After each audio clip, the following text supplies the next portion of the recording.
Assalamualaikum warahmatullahi wabarakatuh. Perkenalkan, nama saya Dina Amelia. Saya dari Prodi Pendidikan Fisika dengan nomor NPM 240671250001. Baik, di sini saya akan menjelaskan sedikit materi tentang etika profesi.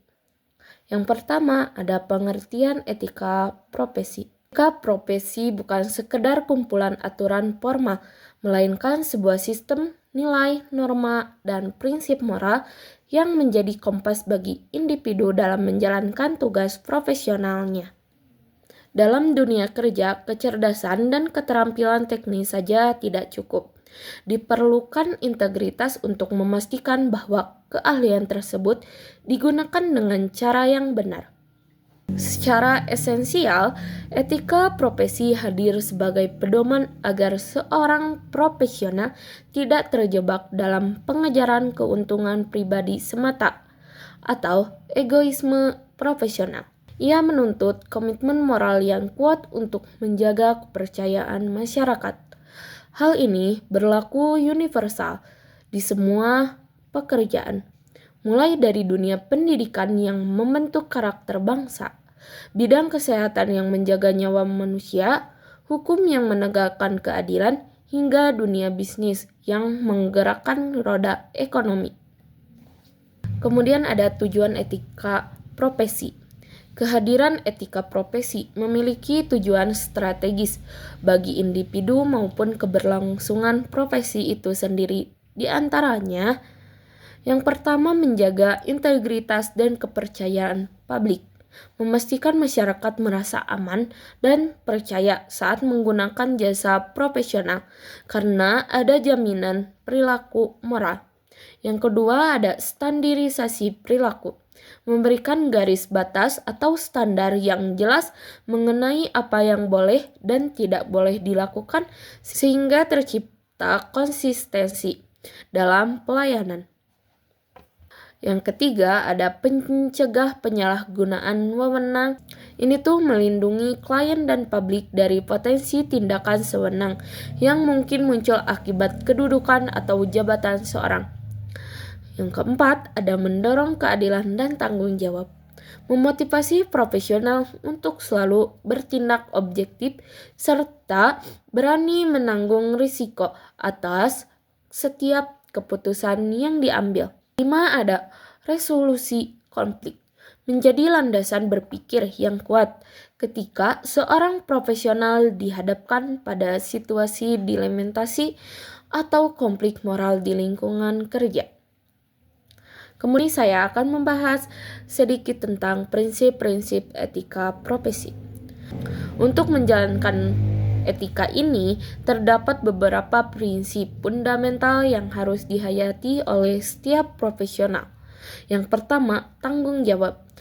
Setiap profesional harus bertanggung jawab terhadap pelaksanaan pekerjaan, hasil yang dicapai, serta dampak dan tindakannya terhadap orang lain atau lingkungan.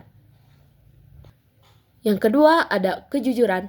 Ini adalah nilai tertinggi. Seorang profesional harus transparan, tidak memanipulasi data, dan tidak menyalahgunakan informasi rahasia demi keuntungan tertentu.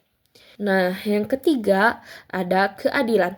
Memastikan setiap orang mendapatkan apa yang menjadi haknya dan memberikan perilaku yang sama tanpa memandang latar belakang, suku, agama, ras, atau golongan. Keempat, ada kompetensi. Ini tuh bekerja dengan standar keahlian tertinggi dan memiliki kesadaran untuk belajar guna meningkatnya kualitas kerja. Yang kelima, ada kerahasiaan. Menghormati privasi klien dengan menjaga informasi sensitif yang diperoleh selama menjalankan tugas profesional. Yang keenam, ada menghormati sesama profesional, membangun iklim kerja yang sehat dengan cara tidak saling menjatuhkan atau merugikan reputasi seprofesi demi persaingan yang tidak sehat.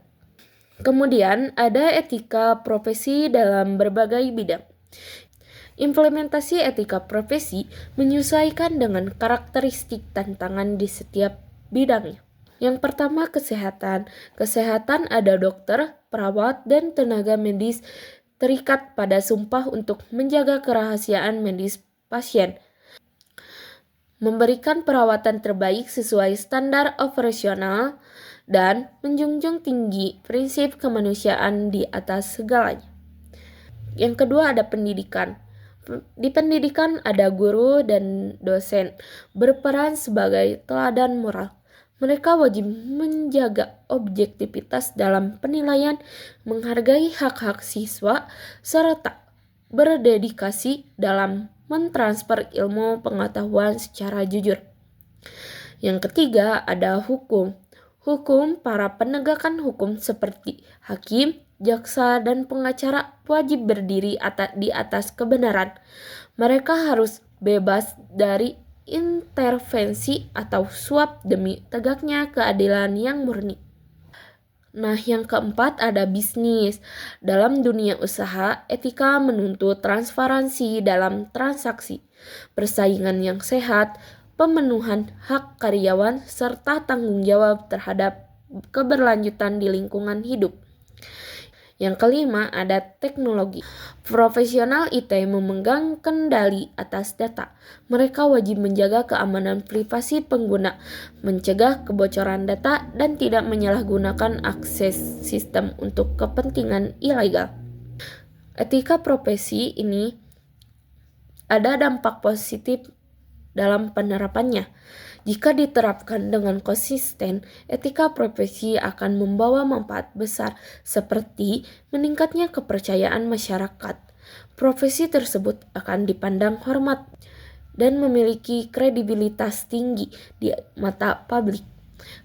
Kemudian ada pembentukan citra profesi. Membangun profesional branding yang kuat bagi individu dan reputasi bagi instansi tempatnya bekerja. Kemudian lingkungan kerja sehat, menciptakan suasana kerja yang produktif, minim konflik, dan penuh rasa saling menghargai. Kemudian ada pencegahan penyimpangan, meminimalisir risiko terjadinya korupsi, kolusi, dan nepotisme di dalam organisasi. Kemudian keberlanjutan profesional yang beretika cenderung memiliki karir yang lebih stabil dan bertahan lama karena integritas mereka diakui secara luas.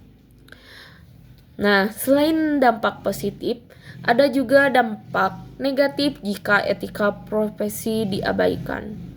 Sebaliknya, pengabaian terhadap nilai-nilai etis akan menimbulkan konsekuensi fatal. Yang pertama, ada runtuhnya kepercayaan publik. Sekali integritas tercederai, masyarakat akan sulit memberikan kepercayaan kembali kepada profesi tersebut. Kemudian pelanggaran hukum. Tindakan tidak etis seringkali berujung pada kasus hukum serius, seperti tindak pidana, korupsi, atau malpraktik. Kemudian ada kerusakan reputasi. Nama baik individu akan hancur, dan lembaga yang menaunginya akan kehilangan martabat di mata stakeholder. Kemudian ada penalaran kualitas. Layanan yang diberikan menjadi tindak maksimal karena orientasi kerja telah bergeser di kualitas menjadi keuntungan semata. Kemudian ada ketidakharmonisan organisasi. Munculnya kecurigaan, persaingan tidak sehat, dan konflik internal yang menghambat kemajuan organisasi secara keseluruhan. Kemudian ada kasus pada Juni 2025, Kepala Desa Sukasenang, Kecamatan Bayongbong, Garut, Jawa Barat berinisial H atau HR, 55 tahun ditetapkan sebagai tersangka dan ditahan oleh Kejaksaan Negeri Garut atas dugaan korupsi desa. Tahun anggaran 2021 sampai 2023 yang diselewengkan untuk judi online dan keperluan pribadi tanpa pertanggungjawaban laporan keuangan. Kasus ini bermula dari pengaduan masyarakat yang diselidiki Inspektorat Garut, mengungkapkan penyalahgunaan wewenang sebagai pemimpin desa yang seharusnya melayani kepentingan publik. Ini melanggar etika profesi aparatur desa sesuai dengan Undang-Undang Nomor 6 2014 tentang desa serta Undang-Undang Nomor 31 1999 Undang-Undang Nomor 20 2021 tentang pemberantasan tindak pidana korupsi. Pelanggaran ini merusak kepercayaan warga terhadap Kades sebagai amanah memegang jabatan publik. Pelanggaran ini merusak kepercayaan warga terhadap Kades sebagai amanah pemenang jabatan publik. Menekankan pentingnya transparansi pengelolaan dana desa, pengawasan ketat, dan inspektorat serta pelatihan etika profesi untuk mencegah eksploitasi kekuasaan demi kepentingan pribadi. Kesimpulan etika profesi ini, etika profesi merupakan sistem nilai dan kompas moral yang menjamin bahwa keahlian seorang profesional digunakan untuk kepentingan publik, bukan untuk egoisme pribadi. Kasus korupsi dana desa oleh Kades di Garut menjadi bukti nyata bahwa hilangnya integritas dan prinsip tanggung jawab dapat menghancurkan kepercayaan masyarakat, serta berujung pada konsekuensi hukum yang fatal. Penerapan prinsip kejujuran dan transparansi sangat krusial, karena tanpa etika yang kuat, wewenang jabatan akan mudah disalahgunakan, yang pada akhirnya tidak hanya merusak reputasi individu, tetapi juga menghambat kesejahteraan masyarakat luas. Baik, terima kasih. Wassalamualaikum warahmatullahi wabarakatuh.